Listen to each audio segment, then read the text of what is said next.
할렐루야. 네, 여러분 반갑습니다.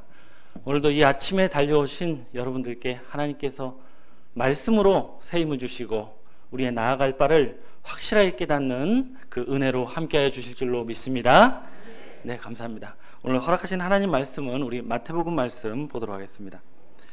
오늘 허락하신 하나님 말씀은 마태복음 21장 33절 말씀부터 41절까지의 말씀입니다.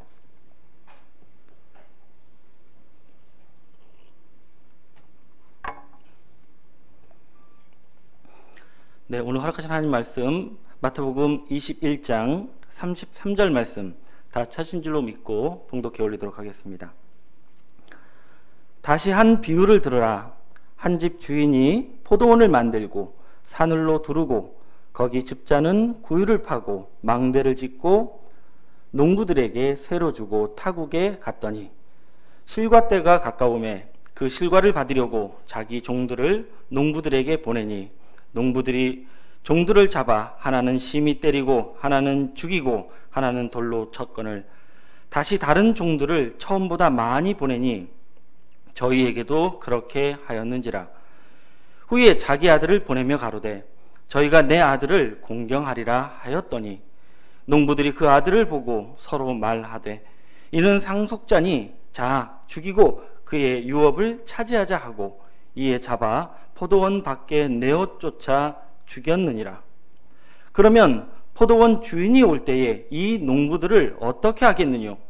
저희가 말하되 이 악한 자들을 진멸하고 포도원은 제때에 실과를 바칠 만한 다른 농부들에게 새로 줄지니이다. 아멘. 네, 오늘 허락하신 하나님 말씀은 마태복음 21장 33절에서 41절까지의 말씀을 통해서 포도원 주인과 다른 농부들, 포도원 주인과 다른 농부들이란 제목으로 하나님의 말씀을 깨우쳐보도록 하겠습니다. 오늘 우리 함께 보신 이 본문 말씀은 예수님께서 마지막 때에 이루실 종말의 역사를 비유로 증거하신 말씀을 기록하고 있습니다. 예수님께서는 이 성경의 여러 가지 비유의 말씀으로 종말의 말씀을 예언하셨지만 그 가운데서도 오늘 말씀이 우리에게 더욱 의미가 있는 것은 이 오늘 말씀은 단지 종말의 역사만을 예언한 말씀이 아니라 성경 전체를 관통하는 하나님의 전체적인 역사를 비유로 말씀하고 있다는 사실입니다. 그래서 우리가 오늘 말씀을 통해서 성경의 전체적인 역사를 깨닫는 그러한 안목과 더불어서 종말의 역사를 깨달을 수 있는 귀한 말씀을 우리가 보고 있다고 말씀을 드릴 수가 있습니다.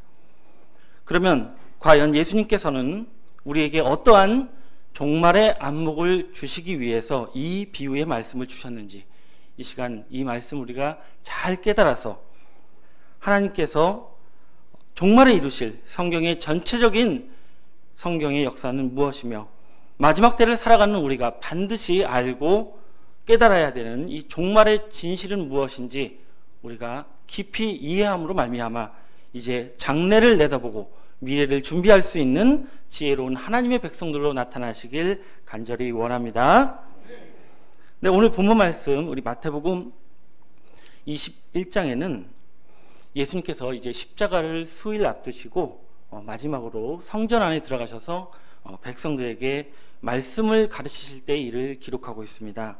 이때 대제사장과 장로들이 찾아와서 당신이 무슨 권리로 말씀을 증거하느냐 따져 물을 때에 그들을 향해서 마지막 때에 일어날 일을 비유로 증거하신 말씀이 바로 오늘의 본문 말씀이 되겠습니다. 자, 주님께서는 이들에게 비유의 말씀을 증거하시면서 질문을 하시는 형식으로 장래일을 예언하고 계십니다.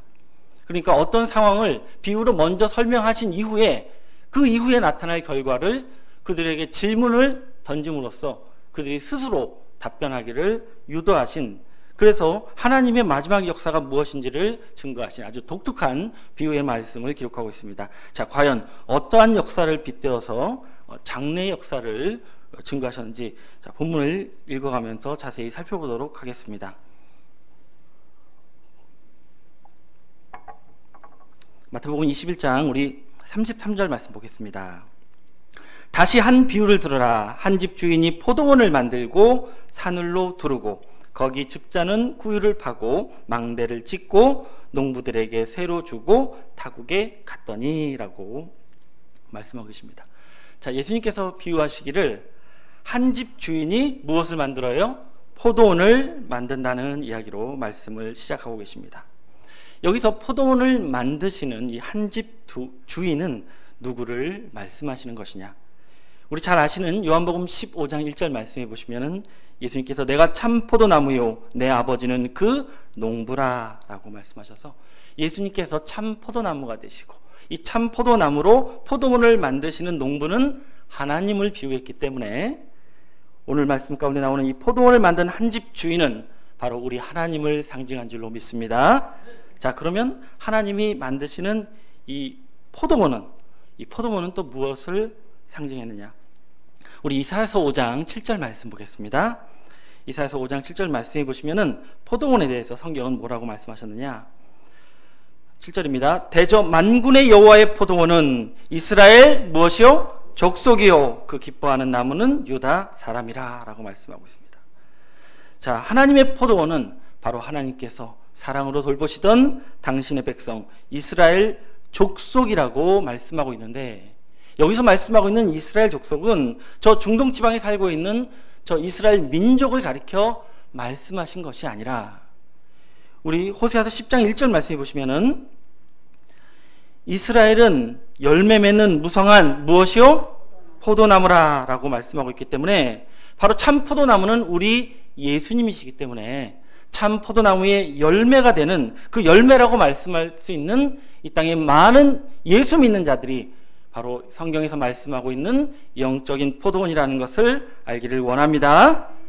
자, 그러면 하나님께서 이 당신의 포도원을 위해서 무엇을 하셨다고 말씀하고 있냐면 우리 33절 중반부터 다시 보시면 사늘로 두르고 거기 즙자는 구유를 파고 망대를 짓고 라고 기록하고 있습니다. 사늘로 두르고 라는 것은 살아있는 나무로 울타리를 만들어 주셨다는 것입니다.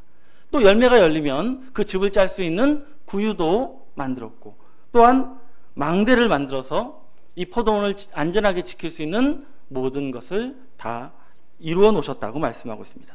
한마디로 포도원을 위한 모든 완벽한 조치를 다 해놓으셨다는 말입니다. 그리고 이 포도원은 어떻게 하셨느냐? 우리 33절 하반절 말씀해 보시면 누구에게 맡기셨느냐? 농부들에게 새로 주고 어디에 가셨어요? 타국에 갔더니 라고 말씀하고 있습니다. 하나님께서는 이 당신의 포도원을 이제 완벽하게 만드신 이후에 누구에게 맡기셨냐 하면 이 농사의 전문가들이긴 농부들에게 새로 주고 타국에 가셨다라고 말씀하고 있습니다. 그래서 사실상 본국에는 누가 계시지 않는 거예요? 하나님이 계시지 않았다고 말씀하고 있습니다. 이것은 하나님께서 이미 오래전부터 구약시대 때부터 당신의 포도원, 하나님의 백성들의 교회를 하나님의 말씀을 증거할 수 있는 농사 전문가들인 농부들에게 다 맡겨놓고 타국으로 가신 입장이라고 설명하고 있습니다. 사실 이것은 예수님 당시의 영적인 상황, 종교적인 상황을 비유로 설명하신 말씀입니다. 지금은 본국에 누가 안 계신다? 하나님이 계시지 않는다는 것입니다. 이것은 여러분 잘 아시는 것처럼 예수님 당시에 말라기 선지자 이후 400년 동안 하나님께서 아무 선지자도 보내시지 않았고 아무 말씀도 증거하지 않았습니다. 이런 결과가 부정적인 것이라고 볼 수 없는 것은 이미 하나님께서 모든 포도원을 위한 준비를 다 해놓으셨고 또 누구에게 맡기셨어요? 전문가들인 이 농부들에게 맡기신 상태라고 말씀하고 있습니다. 그러면 이제 포도원 주인은 포도원을 위해서 타국에서 무엇을 하셨느냐? 이 주인께서는 당연히 실과가 열매로 열리기를 기다리고 계셨다고 말씀하고 있습니다. 우리 34절 말씀 보겠습니다. 마태복음 21장 34절입니다. 실과 때가 가까움에 그 실과를 받으려고 자기 종들을 농부들에게 보내니 라고 말씀하고 있습니다. 하나님께서는 이미 타국에서 이제 충분히 농부들이 나에게 실과를 줄 수 있을 것이다 생각하시고 당신의 종들을 누구에게 보냈어요? 농부들에게 보냈다고 말씀하고 있습니다. 이것은 하나님께서 이미 구약시대 때부터 당신의 선지자들을 보내셔서 이스라엘이 열매 맺는 백성, 그러니까 성숙하고 온전한 하나님의 백성으로 나타나기를 기대하셨다는 것을 말씀하고 있습니다. 자, 그런데 결과가 어떻게 나타나느냐? 우리 35절 말씀 보겠습니다. 결과가 이렇게 나타납니다. 35절에 보시면 농부들이 종을 잡아 하나는 심히 때리고 하나는 죽이고 하나는 돌로 쳤거늘 이라고 말씀하고 있습니다. 자, 하나님께서는 분명히 당신의 선지자를 보내셨는데 이 백성의 지도자들이 도리어 하나님의 선지자들을 어떻게 했어요? 공격하고 때려서 죽이는 만행을 저질렀다고 말씀하고 있습니다. 결국 주인은 무엇을 얻지 못하셨습니까? 열매를 얻지 못하셨습니다. 이 땅 위에 온전한 당신의 백성을 얻지 못하셨는데 이것이 바로 구약시대에서 계속 반복되고 있었던 상황을 비유하고 계신 것입니다. 그러나 하나님께서는 희망을 버리지 않고 계속해서 선지자를 보내시려고 합니다. 아, 내가 선지자를 적게 보내서 이 지도자들이 온전하게 깨닫지 못했구나. 그래서 이번에는 더 많이 보내야 되겠다라고 생각하십니다. 36절 말씀입니다. 다시 다른 종들을 처음보다 많이 보내니 저희에게도 그렇게 하였는지라 라고 말씀하고 있습니다. 분명 선지자를 더 많이 보냈는데 결과가 어때요? 똑같은 결과가 반복됩니다. 결국 선지자를 적게 보내서 발생된 문제가 아니었던 것이죠. 문제는 아무리 하나님의 뜻을 전할 수 있는 선지자를 많이 보내도 이 하나님의 백성을 인도하고 있는 지도자들이 하나님의 말씀을 듣고자 하지 않는 그런 상태의 농부들로 존재했었기 때문이었던 것입니다. 그러나 하나님께서는 희망을 버리지 않고 최후의 방법을 선택하십니다. 바로 그동안은 내가 종들을 보내서 그들이 듣지 않았지만 내 아들을 보낸다면 그러면 내 말을 들으리라 라고 생각하시고 아들을 보내십니다. 우리 37절 말씀 보겠습니다. 후에 자기 아들을 보내며 가로되 저희가 내 아들은 뭐하리라? 공경하리라 하였더니 라고 말씀하고 있습니다. 자, 하나님께서는 정말 대단한 결정을 하십니다. 가장 사랑하시는, 가장 아끼시는 당신의 아들을 보내시기로 결정하십니다. 그리고 기대하십니다. 이제 내 아들을 보내면 이 농부들이 내 아들의 말을 잘 듣고 이제 농사를 잘 이룰 것이며 또한 내 아들을 잘 섬기게 될 것이라고 기대하셨다고 말씀하고 있습니다. 이제 농부들과 또 하나님의 아들과 완벽한 조합을 이룬다면 이 나의 포도원은 이제 완전한 포도원의 모습으로 회복될 것이고 이제 나는 많은 열매를 얻을 수 있으리라 기대하셨던 것이죠. 바로 하나님께서 당신의 아들을 보내시면서 가지셨던 그 기대와 소망을 잘 드러내고 있습니다. 그런데 전혀 기대 밖의 결과가 나타납니다. 우리 38절 말씀해 보시면 농부들이 그 아들을 보고 서로 말하되 이는 상속자니 자 죽이고 그 유업을 뭐하자? 차지하자 하고 라고 말씀하고 이 농부들이 아들을 보자 무슨 생각을 했냐면 상속자니까 죽이고 뭘 하자? 유업을 빼앗자라고 합니다. 그래서 이 아들만 죽으면 이제 포도원은 우리의 것이 되니까 아들을 죽이고 유업을 빼앗는 것을 결의하게 됩니다. 결국 우리가 여기서 알 수 있는 것은 주인이 열매를 얻지 못했던 이유가 무엇이었습니까? 선지자가 없어서 그랬습니까? 아들을 보내지 않아서 그랬습니까? 아니죠. 결국 이 농부들은 무슨 생각을 하고 있었던 겁니까? 자신들이 맡아서 주인께서 맡기신 이 포도원이 자신들의 것이라고 생각했고 이게 내 사업이라고 생각했었던 것이 문제였다는 것을 우리는 알 수가 있습니다. 그래서 어떤 결과가 벌어집니까? 우리 39절 말씀 이어서 보시면 이에 잡아 포도원 밖에 내어 쫓아 뭐 했느니라? 죽였느니라. 아직 예수님은 십자가를 지시지 않은 상태이시지만 예수님은 예언적으로 당신의 운명까지 말씀하십니다. 바로 지금 나에게 앞에 나와서 따지고 있는 이 대제사장과 장로들이 장차 무슨 계획을 갖고 있다? 나를 잡아 죽이고자 하는 계획을 갖고 있음을 예언하고 계신 것입니다. 결국 이 예언대로 아들 예수님은 포도원 밖에, 예루살렘 성 밖에 쫓겨나서 골고다 언덕에서 죽임을 당하시는 그런 운명을 맞이하시게 되었습니다. 여러분, 우리가 이 말씀을 통해서 무엇을 알 수 있습니까?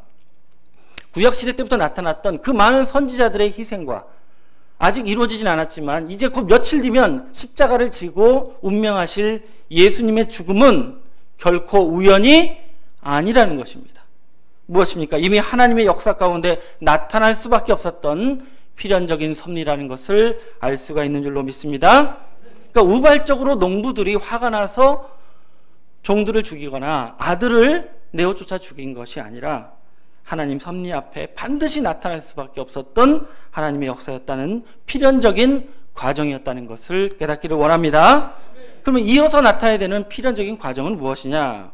자, 이제 예수님께서는 이 말씀의 결론을 지으시려고 합니다. 그래서 이 결론은 이 대제사장과 장로들의 입을 통해서 결론을 받아내시려고 합니다. 어떻게 말씀하시는지 보겠습니다. 40절입니다.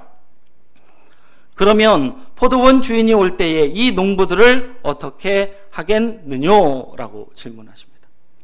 앞서 종들을 보냈는데도 죽였고요. 또 아들을 보내도 잡아서 죽였습니다. 그러면 그 다음에는 누가 오겠느냐? 이제는 누가 올 수밖에 없다. 주인이 올 수밖에 없지 않느냐? 이제는 마지막 순서로 누가 오신다?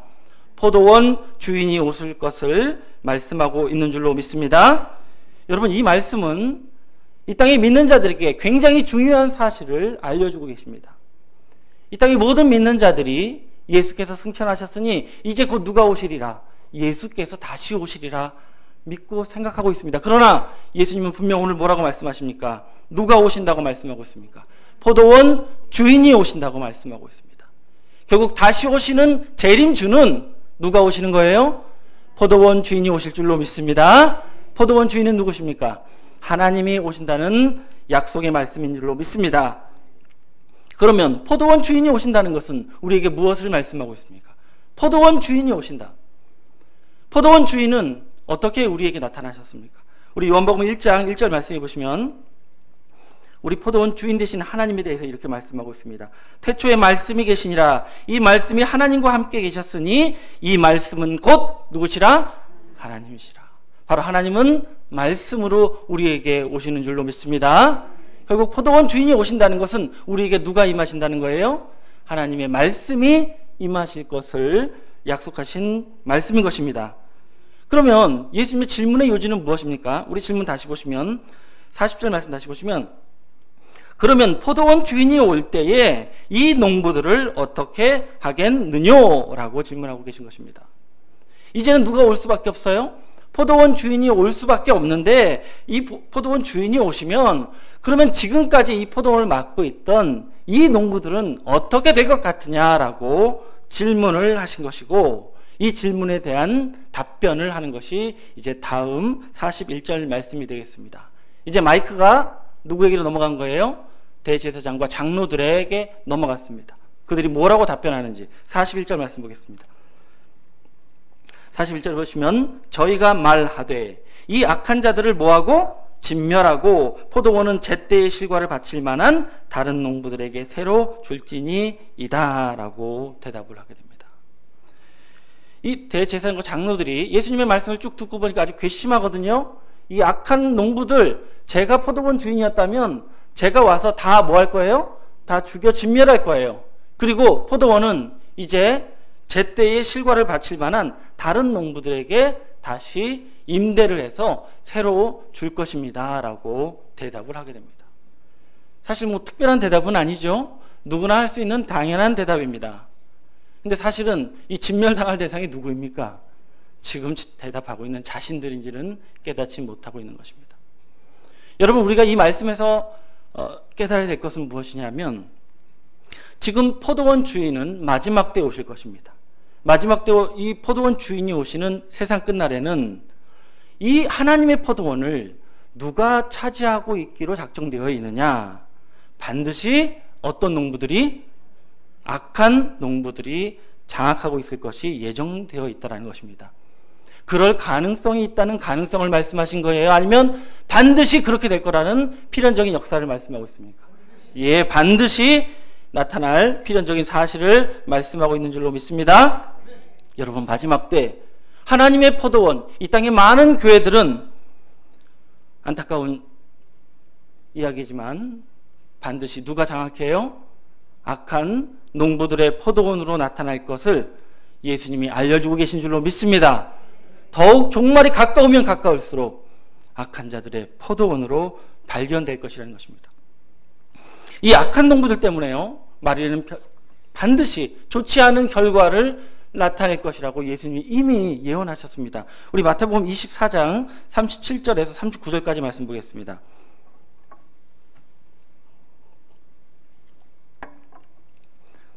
37절입니다. 노아의 때와 같이 인자의 임함도 그러하리라.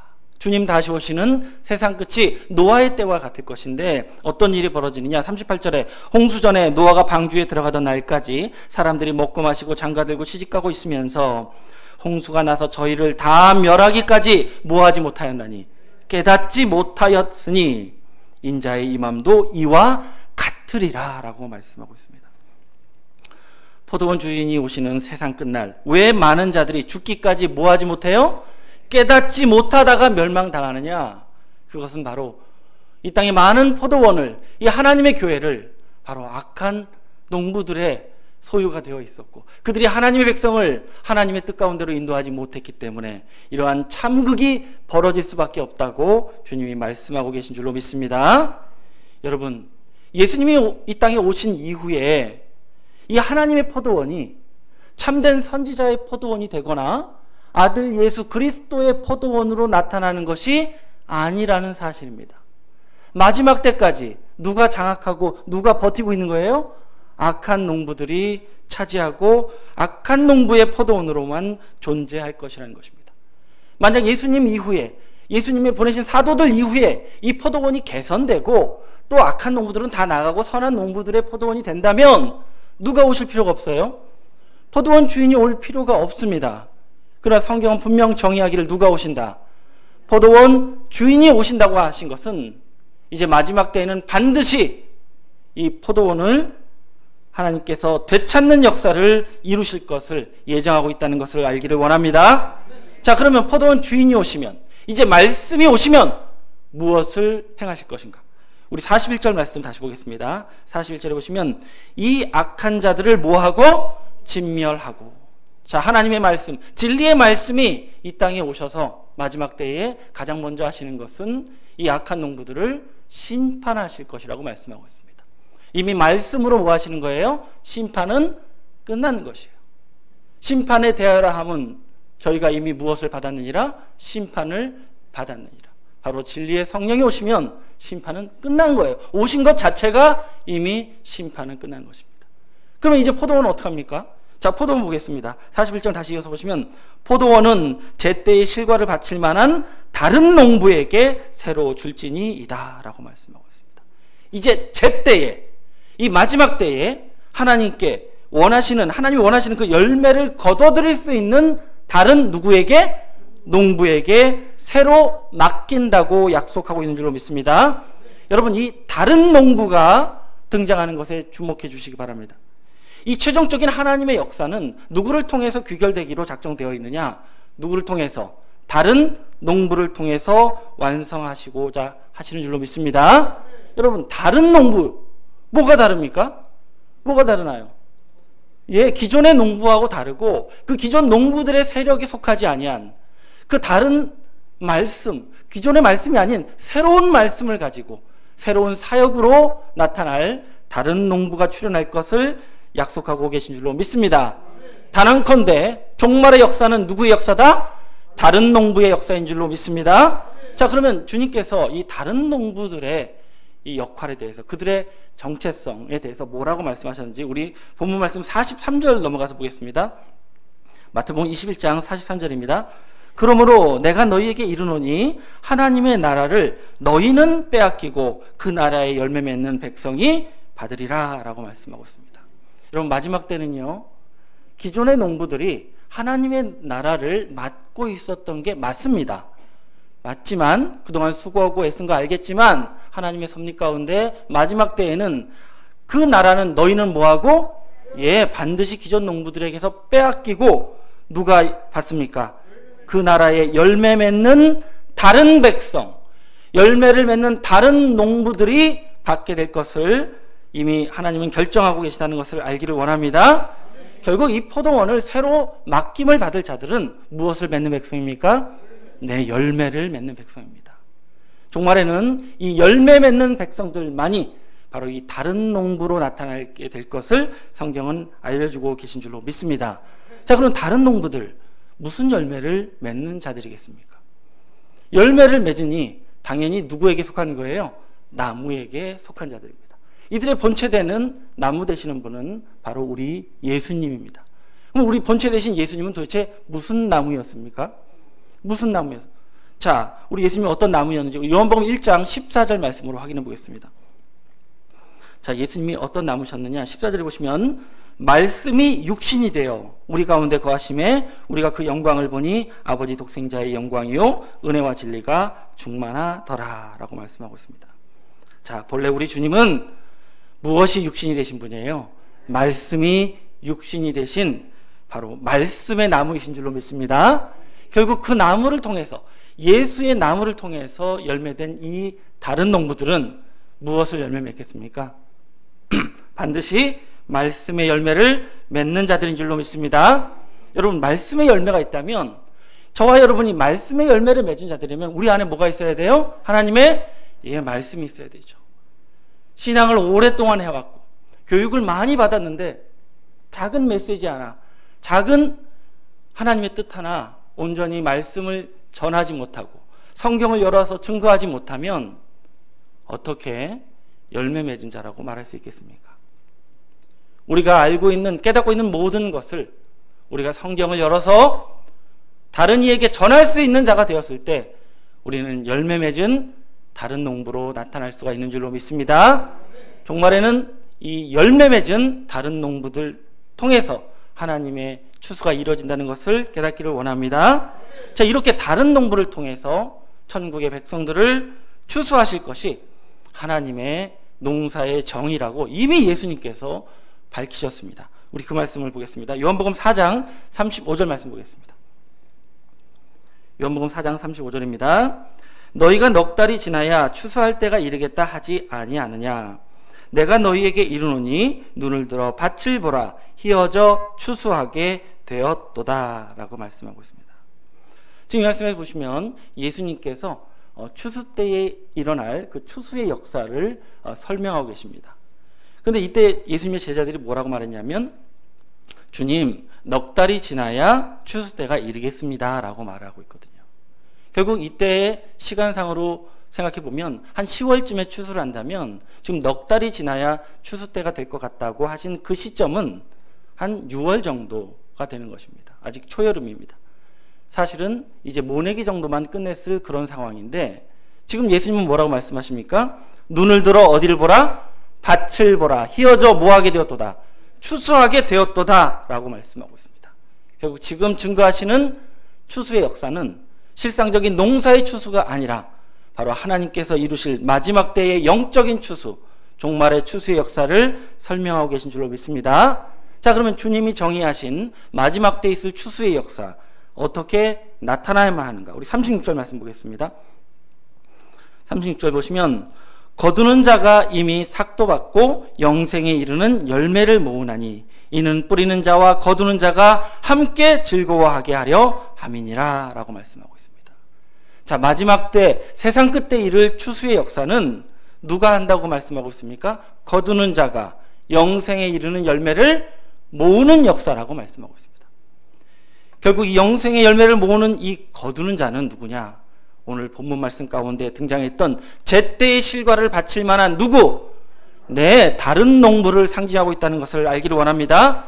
자, 그럼 다른 농부가 추수하면 어떤 결과가 초래되느냐? 36절 다시 하반절 보시면 이는 뿌리는 자와 거두는 자가 함께 즐거워하게 하려 함이라 라고 말씀하고 있습니다.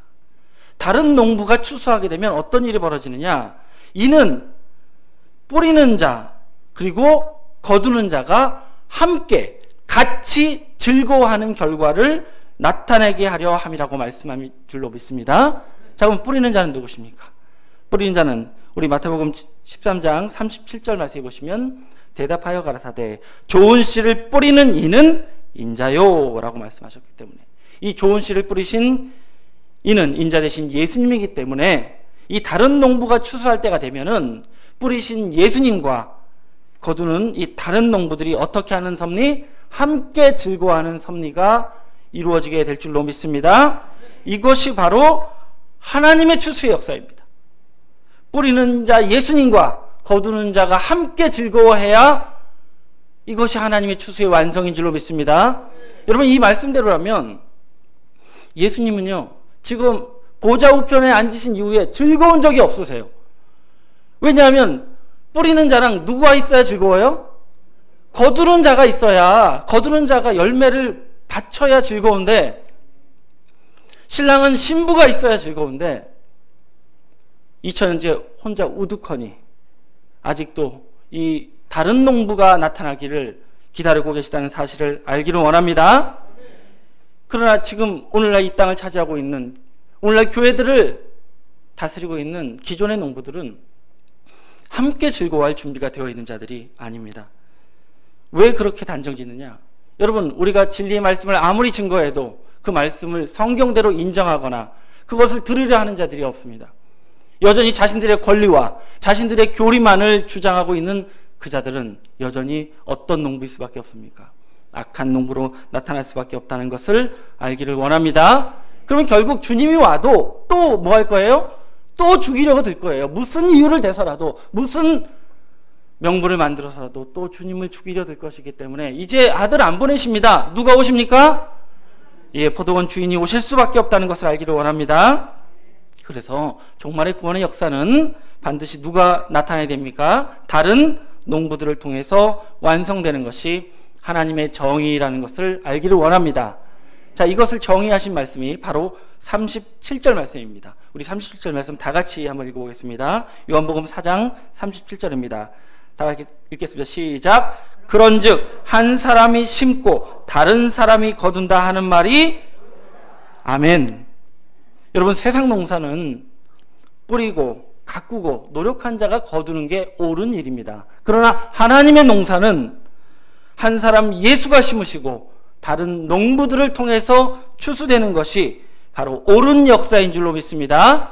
이것이 하나님의 추수의 정의인 줄로 믿습니다. 누구도 토를 달 수 없는 하나님의 역사입니다. 예수께서 오실 때에 그 귀하신 보배 남은 것이 하나 없이 다 거두시겠네? 그렇게 되면 돼요? 안 돼요. 주님은 말씀하시면 내가 왜 추수를 해? 나는 반드시 누구를 통해서? 다른 농부들을 통해서 추수될 때에 즐거움을 얻기를 기대하고 계시다고 말씀하고 계신 줄로 믿습니다. 그러면 이제 우리가 끝으로 다시 본문으로 돌아와서 좀 생각을 해보겠습니다.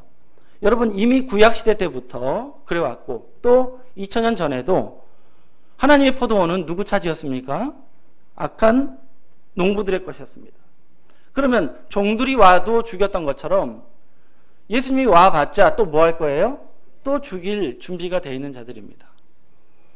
근데 예수님은 왜 오셨냐는 거예요. 뻔히 죽을 줄 아시면서 또 당신이 죽었다고 해서 이 포도원이 온전한 포도원으로 변화되지 못할 것이라는 걸 알면서 왜 굳이 오셔야 했느냐는 것입니다. 주님은 왜 오셨습니까? 아무 변화가 없는데. 여러분, 주님은 무엇을 하러 오셨다고 했습니까? 우리 마태복음 13장 37절 말씀에 인자는 뭐 하는 자라고 했어요? 뿌리는 자, 씨 뿌리는 사명을 감당하러 오셨습니다. 그럼 예수님께서 씨를 뿌리셨는데 예수님이 보고자 하신 결과가 지금 우리가 보고 있는 이 악한 농부들이 차지하는 이런 포도원을 보고자 씨 뿌린 건 아니셨겠지요. 그러면 예수님은 무엇을 위해서 씨 뿌리셨습니까? 여러분, 주님이 진정 고대하며 씨 뿌리신 그 결과는 뭐냐면 우리 앞서 만났던 요한복음 4장 36절 말씀에 뿌리는 자와 거두는 자가 함께 뭐하는 역사? 예, 즐거워하는 그 역사를 고대하며 씨를 뿌리신 줄로 믿습니다. 그러면 무엇을 위해서 씨를 뿌리셨습니까? 무엇을 보고자 씨 뿌리셨습니까? 당신 앞에 이 악한 농부들을 내어 쫓고 이제 제때의 실과를 바칠 만한 어떤 농부? 네, 다른 농부를 보시고자 씨 뿌리신 줄로 믿습니다. 포도원 주인이 왔는데 갑자기 어디서 다른 농부가 나타나는 게 아니에요. 주님께서 이미 십자가를 지시고 이 땅에 뿌려놓으신 그 말씀의 씨앗은 반드시 무엇으로 나타날 것이기 때문에, 다른 농부들로 나타날 것이기 때문에 우리 주님은 기꺼이 십자가를 감당하신 줄로 믿습니다. 여러분, 이 말씀은 이 시대에 누가, 어떤 자들이 다른 농부로 나타나야 될지를 우리에게 가르쳐 주시는 말씀인 줄로 믿습니다. 저와 여러분이 되어야 할 줄로 믿습니다. 누구를 위해서 십자가 지셨습니까? 누구 보자고 십자가 지셨습니까? 예, 다른 농부로 나타나기를 작정한 저와 여러분을 보기 위해서 우리 주님이 그 모진 길을 가셨다는 것을 알기를 원합니다. 여러분, 우리가 율법에서 해방받아서 죄에서는 깨끗한 자들이 되었습니다. 그러나 주님이 고대하시고 주님이 기다리고 계신 이 다른 농부의 역사에 대해서 뒷짐을 지고 있다면 우리는 주님의 핏값에 대한 더 큰 죄를 지는 잘못된 자들로 나타날 수 있다는 것을 알기를 원합니다. 장차 마지막 때에 이 하나님의 섭리를 깨닫고 이제 다른 농부의 사명을 통해서 주님을 기쁘시게 하고자 하는 그 섭리를 깨닫는 자들만이 이 말씀을 통해서 다른 농부로 나타나게 될 줄로 믿습니다. 결국 오늘 이 말씀은 우리에게 질문을 던지고 계십니다. 오늘 이 말씀을 듣고 있는 여러분이 주님이 고대하신 다른 농부가 맞습니까? 아니면 다른 자들을 또 기다려야 되겠습니까? 제가 지금 세례 요한이 했던 그 우매했던 그 질문을 제가 좀 빙자했습니다. 이거 어리석은 질문입니다. 제가 지금 방금 드린 질문이 어리석은 질문이 되길 원합니다. 왜냐하면 다른 농부는 당연히 지금 살아서 이 말씀을 듣고 있는 저와 여러분이 감당해야 될 사명인 줄로 믿습니다. 그런데 다른 데 가신다니요? 아니에요. 우리가 해내야 될 줄로 믿습니다. 여러분, 정말 이 다른 농부의 섭리에 대해서 여러분이 아멘한 분들이 맞다면, 다른 농부를 작정하신 분들이라면 이제 무슨 열매가 여러분 안에 있어야 되겠습니까? 이제 무엇의 전문가가 되어야 되겠습니까? 두말하면 잔소리죠. 이제 여러분, 우리의 나아갈 바가 분명해진 줄로 믿습니다. 이제 우리 주님 좀 즐거워해야 될 일이 있어야 되지 않겠습니까? 우리가 해드릴 수가 있습니다. 이 놀라운 축복, 주님을 기쁘시게 할 수 있다니까요. 이 미력한 우리가 주님을 기쁘시게 할 수 있어요. 무엇을 해낸다면, 다른 농부의 사명만 해낸다면 우리 주님은 우리를 통해 기쁨을 얻으실 수가 있는 줄로 믿습니다. 여러분, 오늘 말씀에 약속해 주시기 바랍니다. 꼭 주님 뭐하게 해드리자? 기쁘게 해드리자. 이제 믿음으로, 행동으로, 사명 감당으로 증명해 주시기 바랍니다. 그러나 아무 때나가 아니에요. 제때 하셔야 됩니다. 바로 이때입니다. 기독청이 우리에게 열렸습니다. 이제 내가 기독청입니다. 왜? 내가 다른 농부고, 다른 농부들을 육성하기 위해서 기독청이 세워져 있고, 저 본관 옆에 신학원이 뭐 땅이 남아돌아서 저게 있는 게 아니라 우리가 전문가로 육성되기 위해서, 다른 농부의 소양을 갖추기 위해서 존재하는 곳입니다. 밤낮 불이 꺼지지 않도록 그곳에서 말씀을 수련하는 진정한 다른 농부들로 나타나시길 원합니다. 그래서 이 제때에 열매를 드릴 수 있는 귀한 사명자들이 되셔서 이 추수의 열매 거두시는 그 아름다운 현장에 주님께 손뼉을 치며 기쁨을 드릴 수 있는 그 아름다운 다른 농부들이 다른 곳이 아닌 바로 이곳에서 말씀을 듣고 있고, 지금 영상을 통해 이 말씀을 듣고 있는 바로 우리가 되어야 할 줄로 믿습니다. 이 말씀이 성취되고 이루어지시기를 예수님의 이름으로 간절히 축원을 드립니다. 감사합니다. 말씀 마치겠습니다.